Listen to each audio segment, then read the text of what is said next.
Bon dia. Gràcies en primer lloc a la vicerectora i al Servei de Formació i Innovació Educativa pel fet d'haver reprès aquesta jornada i de donar-nos als centres l'oportunitat d'exposar allò que fem en els nostres projectes d'innovació educativa. En el nostre cas, el cas de la Facultat de Magisteri, es van presentar a la convocatòria el primer any i des d'aleshores hem anat polint un poc aquelles qüestions que veiem que eren millorables pel que feia al projecte. Però el projecte s'ha estructurat des del seu inici al voltant d'allò que anomenem setmanes d'activitats complementàries, les SAC, que abreviem en la facultat. Què són les SAC? Bé, les setmanes d'activitats complementàries estan concebudes com a uns períodes acadèmics en els quals es poden realitzar activitats i establir agrupaments que no són possibles en l'estructura habitual dels cursos. És a dir, la seva finalitat és generar una opció organitzada pel que fa a l'espai, pel que fa al temps, en la qual es puga complementar la formació que l'alumnat està rebent en les classes convencionals. I això ho fem mitjançant la realització d'activitats com ara, per exemple, tallers, seminaris, però també incides, visites a museus, incides a espais naturals, sempre vinculades amb l'objectiu que acabe d'esmentar, és a dir, complementar la formació dels mestres. Aquesta ha sigut una qüestió que hem anat polint també en la cultura de la facultat, per a que no se pensaren les setmanes com a activitats aïllades o com a activitats més o menys cridaneres. L'objectiu era sempre aquest, intentar donar una resposta a l'adquisició i al desenvolupament de les competències que l'alumnat ha d'anar adquirint a través de les matèries. En aquest sentit, i com que n'hi ha competències que no són exclusives d'una única assignatura, ens permeten el treball cooperatiu del professorat. Es pot agrupar el professorat de diferents departaments per a dissenyar activitats conjuntes que puguen arribar al màxim nombre d'estudiants. Nosaltres concebim dos tipus d'activitats. Per una banda, tenim activitats que anomenem de caràcter obligatori, que són aquelles que planteja el docent per al seu propi grup, i per altra, les activitats programades de forma oberta. Aquestes activitats tenen un accés voluntari i l'objectiu és que precisament es pugui inscriure el major nombre possible d'alumnes. Pensem que a la facultat tenim un volum prou elevat, aleshores es tracta de fer activitats més amples en les quals pugui anar un estudiant d'una matèria, però també un que no estiga en aquest grup, en aquest determinat professor i pugui interessar-li l'activitat. Com es concreta això pel que fa a l'organització? El que fem és establir classe en la primera franja horària, tant del matí com de la vesprada, i d'aquesta manera garantim que en aquesta setmana no desaparega la classe habitual. Així, cada matèria té almenys una sessió de la seva assignatura i en el cas de les assignatures que no en tenen espai en aquesta primera franja horària es poden pactar el fer una segona sessió. El professorat respecta les activitats programades i això ha sigut també una qüestió que hem anat polint al llarg dels anys. És a dir, a banda d'aquest període d'activitat obligatòria de classe, tenim un període que és d'oferta oberta. Aquest període normalment pels matins és des de les 11 fins a més o menys les 2 i per la vesprada és de les 5 fins a més o menys les 8. Doncs bé, tot el professorat té el compromís de no programar activitats obligatòries en aquesta franja, és a dir, no pensar, com en aquesta franja no hi ha classe, com no tinc classe vaig aprofitar per a fer un seminari o per a fer un examen parcial. L'objectiu és precisament el contrari, que siga un període d'oferta oberta en el qual l'alumnat pugui triar a quina activitat li interessa anar-hi en funció dels seus interessos. Òbviament, el professorat pot recomanar, si així considera que n'hi ha alguna activitat que pot ser interessant per a la seva assignatura o fins i tot pot tindre en compte algun aspecte d'aquesta activitat per a avaluar després els continguts, però sempre sense perdre de vista el que acabo de comentar, que l'objectiu és fomentar la participació de tot l'alumnat, no promocionar una activitat pròpia o respondre a interessos més o menys particulars. Per a que siga participatiu i per a que pugui arribar al màxim nombre de professorat i d'alumnat, el que fem és obrir un període de presentació de propostes per a tot el professorat que obrim des del deganat i tot aquell que té docència en els graus pot presentar una proposta d'activitat. També pot presentar propostes l'alumnat. L'alumnat el que li demanem és que parli abans en un professor que pugui fer-se un poc càrrec i responsable de guiar aquesta activitat. I totes les activitats que ens arriben són després revisades i aprovades, en el seu cas, per la CAT, per la Comissió Acadèmica de Títols. La CAT el que fa és vetllar perquè les activitats no siguin una activitat que a mi m'ha semblat fonamental o convidar a una persona a la que tinc afinitat, sinó veure que efectivament van a respondre a aquest complement formatiu que pretenem que siguin. I també des de la CAT el que fem és assignar les subvencions econòmiques.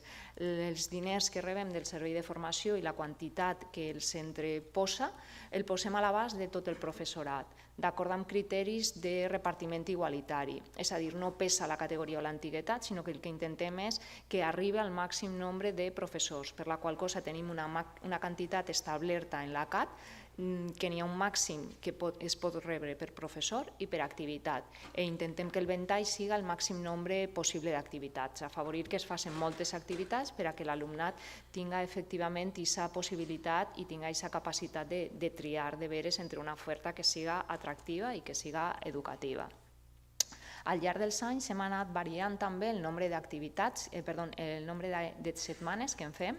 Vam començar molt ambiciosament fent-ne 4 setmanes d'activitats complementàries, en fem 2 per quadrimestre, i després vam veure que el segon quadrimestre amb els períodes vacacionals es quedava molt comprimit i a voltes n'hi havia setmanes desequilibrades i ho vam reduir a 3 setmanes d'activitats. Per exemple, enguany vam fer 2 en el primer quadrimestre i teniu les dates, i tenim prevista una per al segon quadrimestre. Teniu la imatge, perquè tenim una imatge per a l'ESAC, i teniu també la promoció que intentem fer des de les xarxes socials. Anem manejant des de la xarxa de la facultat totes les activitats que es van fer, les anem tuitejant per a que l'alumnat pugui veure abans quines són les que li poden interessar. N'hi ha activitats en les quals cal inscriure per a garantir, per exemple, tallers que tenen un aforament limitat de 20-25 persones, s'han d'inscriure, i això ho poden fer inscrivint-se directament amb el professor.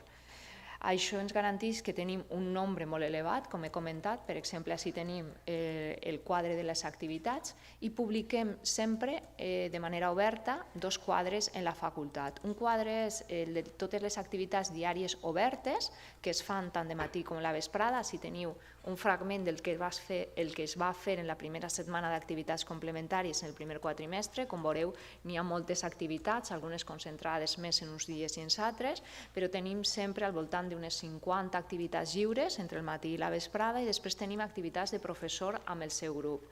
Ho publiquem amb el nom del professor responsable i la seva adreça, i així l'alumnat que estigui interessat pot adreçar-se, preguntar-li, inscriure's o consultar els dubtes que té si li interessen, per exemple, 2 activitats al mateix temps. Quin tipus d'activitats?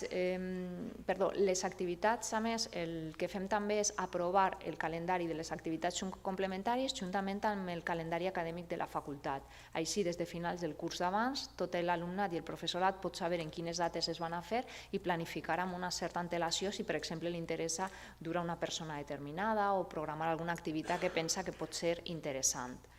En fem activitats de tot tipus, com veieu. Per exemple, així he fet una petita tria, perquè en fem moltes, d'activitats de diferents característiques. Per això aquesta van ser intervencions plàstiques i visuals. Si conegueu, és l'edifici, l'espai que separa l'edifici Magisteri i els nostres companys de socials, i van ser intervencions que eren intervencions efímeres que després no anaven a afectar a l'edifici i es podien llevar, però que podien intervindre en la manera de veure la facultat. O, per exemple, si teniu una activitat que era una mena de gincana per a treballar l'aprenentatge basat en problemes. Per exemple, si teniu un altre tipus d'activitat que va ser l'exploració i la creació de racons d'estimulació. Els estudiants van tindre l'oportunitat de crear racons. Aquesta activitat que hem triat pertany al projecte Maternitats, en les quals vam tindre l'oportunitat que un grup d'alumnes de primària que havia estat treballant en la seva classe la imatge de la maternitat en diferents llocs del món es va poder reunir amb el fotògraf que havia fet el projecte i plantejar-li els seus dubtes. És a dir, vam tindre xiquets en la facultat i vam tindre també el seu mestre i el seu responsable del projecte amb un treball conjunt que s'havia dut al llarg d'un trimestre preguntant-se què era ser mare en diferents llocs del món. O, per exemple, així teniu un taller de llenguatge de signes. N'hi ha moltíssimes més, però havia triat, com vos dic, una mostra. Per exemple, aquesta és l'última. És un taller de contacontes que va fer Carles Cano, el conegut contacontes, i en el qual l'alumnat el vegeu que experimentant realment com li contarien un conte a un alumne d'educació infantil, perquè no és el mateix contar un conte per a un xiquet de 6 que de 12 anys que la lectura per a si mateix. Aleshores vegeu l'experimentació, tots contant, tots generant amb el propi cos i amb els recursos que ens pot donar la gestualitat, la mímica, la corporalitat, per a enganxar a aquest tipus de receptor infantil que no és el mateix que en una altra etapa educativa. Com vegeu, tenim un ventall molt diferent i molt ampli d'activitats que intenten, com vos deia, complementar aquesta formació. A grans trets, les setmanes ens permeten, sobretot, oferir als mestres l'oportunitat de participar d'una manera activa en accions transversals, en accions complementàries a la formació que reben en els plans d'estudis. Responen a l'adquisició i el desenvolupament d'aquestes competències genèriques i específiques, però també ens permeten afavorir la coordinació i el treball entre els diferents equips de professorat i els diferents projectes d'innovació educativa de professorat i alumnat. I dues coses més que ens semblen fonamentals. Ens permeten transferir experiències de l'àmbit professional al context acadèmic, és a dir, tenim mestres en actiu que venen, ens conten el que estan fent en les escoles i l'alumnat pot parlar directament amb ells del que estan rebent en la facultat i contrastar aquesta informació amb el que s'està fent en les escoles. D'aquesta manera el que intentem és integrar totes aquestes pràctiques que anomenem innovadores i d'integrar aquesta reflexió al voltant de la innovació en les metodologies, en els temes i en l'avaluació dels plans d'estudis oficials.